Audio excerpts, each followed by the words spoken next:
And welcome back here on ARC Appalachia. It's about time we have an important talk on weather, especially with the very heavy rain that's been coming through the region over the past couple of weeks, if not even going back into June last month. And the transition from that extreme drought from last year to multiple rounds of storms this year has definitely created some unique problems, ranging from thunderstorms to heavy rain, even the problem considering flash flooding. And I'll tell you what, the flash flooding, the number of warnings has been on the rise over the past couple of weather events, and it's directly a result of how warm and humid the environment is, and sometimes that can be a big problem. Yeah, especially in July. I mean, this is a time of the year where extreme flash flooding is often occurring. And this year, it just seems like, I don't know if it's just hitting populated areas and it's grabbing our awareness more, but there have been numerous high-end flash flood warnings so far here in July. And we had one in the state of West Virginia back in June, not July, but close enough. And that occurred up in the northern panhandle, of course, just east of Wheeling there in Ohio County. Had a pocket of 4 inches of rain in a short amount of time, Dante. And when you get that amount of rain, less than an hour, that's going to cause big problems, especially in a rugged state like West Virginia. Exactly, Brandon. Mid to late June and early July, mainly the peak thunderstorm season around here in the Mountain State. And what ends up happening when you get 4 inches of rain in just an hour or two, that water's got to go somewhere. Yep. We have our natural process of stormwater runoff, but those storm drains, they get backed up. And as we headed up into the Panhandle, just to the east of Wheeling, also into Triadelphia, Ohio, that rain fell down into a valley, and on those hillsides where you have a lot of homes and structures, often the soil is compromised because of that excessive runoff, and 4 inches of water has to roll down through those buildings, and sometimes that can result in not only flooding, but also landslides and mudslides too. But the flash flooding from this event in June of 2025, just over a month, or just under a month ago, I should say, up in the Panhandle, was quite catastrophic in not only the structures, but also the loss of life up there. And these flash flood emergencies and situations, unfortunately, seem to find the same locations over and over again, which is a dramatic talking point as well. I'm trying to change the Weather 2 graphics, and there we go. We can take a look at some weather history here.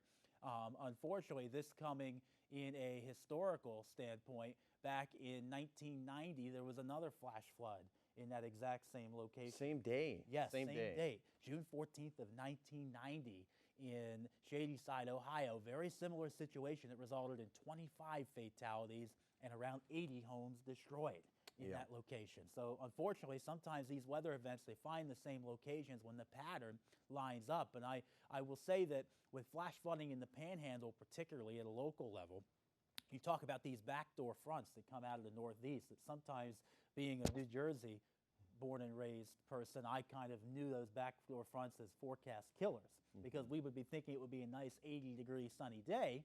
But in the end of the situation, that wasn't the case. That front would come off the Atlantic, and it would cool us down about 25 degrees. Well, here's the problem. How far west does that backdoor front go? If it lines itself up in Appalachia with that hilly, mountainous terrain, somewhere there will be a clash with the warm, humid, tropical air from the south. And unfortunately, the results can be catastrophic. Yeah, any thunderstorm in the summertime is capable of flash flooding. I mean, these storms grow 50, 60,000 feet tall, so they're just loaded with moisture. And all it takes is a couple storms maybe merging together, lasting a half hour, an hour, and that's enough to put down 4 inches of rain. It just seems like this is becoming more frequent, honestly. It seems like these storms have a whole lot more moisture with them. So any thunderstorm that forms this time of the year, you have to respect it, especially in our very rugged terrain. Of course, gravity works on that water too and just kind of squeezes the water in the tight spots, and that can lead to deadly consequences, unfortunately. And we've seen this on a national scale as well, heading down into San Antonio, Texas, and the Guadalupe River. And what we had about a week ago over the 4th of July weekend was a very complicated pattern. You had the remaining moisture from what was Tropical Storm Barry as it made its way into Mexico. There was also some warm flow off of the Pacific Ocean that sank its way down into the plains and also parts of Texas. And then you had your humid high pressure, your normal good weather system that brings that warm, sunny condition to the region. And what happens is you get a region squeezed between that has all of that moisture. And we talk about precipitable water. That's how humid the air is, and that moisture that's there to be turned into precipitation. Well, when you start to see it drop off in a spot, it will drop off right in the middle, and that's where you think the word sponge. It just squeezes everything out, and that resulted in some extreme rainfall and terrifying flash flooding along the Guadalupe River. This is observed rainfall. This is what radar estimated to have fallen just to the west of Kerrville, Texas. Estimates of 12 inches or greater, with potentially even some in the 20-inch ballpark. That led to a rise of the Guadalupe River of 26 feet in just 45 minutes. Yeah, and ultimately this became the fourth deadliest flooding in Texas state history, which is beyond comprehension. I mean, and the fact that this occurred, I mean, this is just hard to talk about, first of all. I mean, the people it impacted. It's really hard to talk about just how tragic this was. There's no words to put on this, quite frankly. But central portion of Kentucky, or I should say Tennessee, or I should say Texas, is much like Kentucky. I mean, it's very rugged there, believe it or not, very hilly in the central portion of Texas once you're west of Austin. You know, our producer Kaylee is from Houston, but she went to school at University of Texas, Austin.